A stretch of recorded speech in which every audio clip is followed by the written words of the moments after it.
Joining us now is President of the Log Cabin Republicans, Gregory T. Angelo. Gregory, thanks for being here.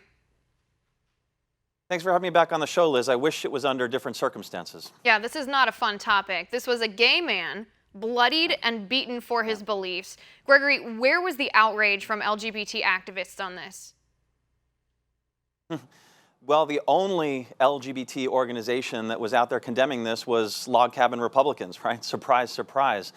In fact, had we not shared Juan's story, had we not shared Juan's photos, social media posts, by the way, that were the most shared posts in Log Cabin Republicans history, this wouldn't have gotten the attention of the media. We wouldn't be discussing this right now, and it's important that we share not just Juan's story, the fact that Juan was beaten up just because he was expressing his support for his preferred presidential candidate, but because we're talking about the First Amendment here. You know, First Amendment, our constitutional rights to freedom of speech are literally under attack, violent attack right now, and we had to step up because others weren't. Right, not only that, it's a travesty enough at any of these Donald Trump rallies when Donald Trump supporters are harassed, are attacked, or beaten, any type of violence against them. When they experience that, you're right, it's a violation of our First Amendment rights. But the hypocrisy here from the left, who claim to be advocates for gay and lesbian individuals in this country, they claim that they're the champions of the LGBT community. Nothing from them, and it couldn't be clearer. As I said, a gay man beaten, bullied, for his beliefs. Our country, it's like we're moving backwards. Right, and let's keep in mind also where this took place, right? This was in California. This is supposed to be the very heart of liberal America, the very heart of quote-unquote liberal tolerance. But it was right there in San Jose, California, where these violent protests erupted, where people were attacked just for expressing their constitutional right to freedom of speech. You know, the outrage, the lack of outrage is appalling. Right, it's mind-boggling. But Gregory, walk us through what happened here, just so our viewers know exactly what the situation is. Tell us what happened to Juan Hernandez, and then tell us how he responded to it.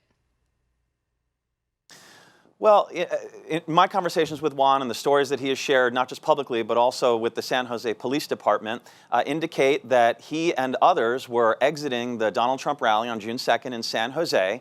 And for whatever reason, whether it was through orders from the mayor to have the police not assert themselves as much as they could, or a lack of organization and logistics by the San Jose Police Department, the people who were attending the Trump rally were ushered into an area that actually funneled them directly into the Donald Trump protests that were happening concurrently at that point. So naturally, the protesters turned their violence to these Trump supporters, and Juan just happened to be wearing a "Make America Great Again" Donald Trump hat, and he was targeted simply for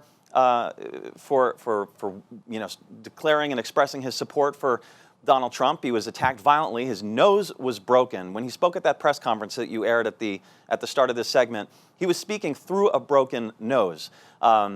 He was hit in the back of the head and targeted for violence. Luckily, he and his friend managed to run away and escape. It's horrific to hear Juan recount this story, because he says that he was thinking to himself in the midst of this beating that he needed to make sure to stay on his feet and run away as fast as he could, because if he fell to the ground, who knows what could have happened. Certainly his injuries could be far worse than just a broken nose and some bloodied clothes. Right, and it's chilling that this is a story that actually happens in our country in this day and age. Gregory, where was law enforcement when this was happening? Law enforcement was present, but they were not actively asserting themselves. In fact, there were a number of Trump rally goers, people who were attending the actual rally, who were turning to police reportedly while Trump supporters were being attacked, and they were asking, why aren't you being more engaged here? Why aren't you protecting people? And reportedly, police officers said because they were given instructions not to. Their feeling was that if they were to actively engage with the protesters, that it would actually incite the crowd to further violence. And to me, that's appalling, Liz, because police officers, first and foremost, have a duty, right? That's right.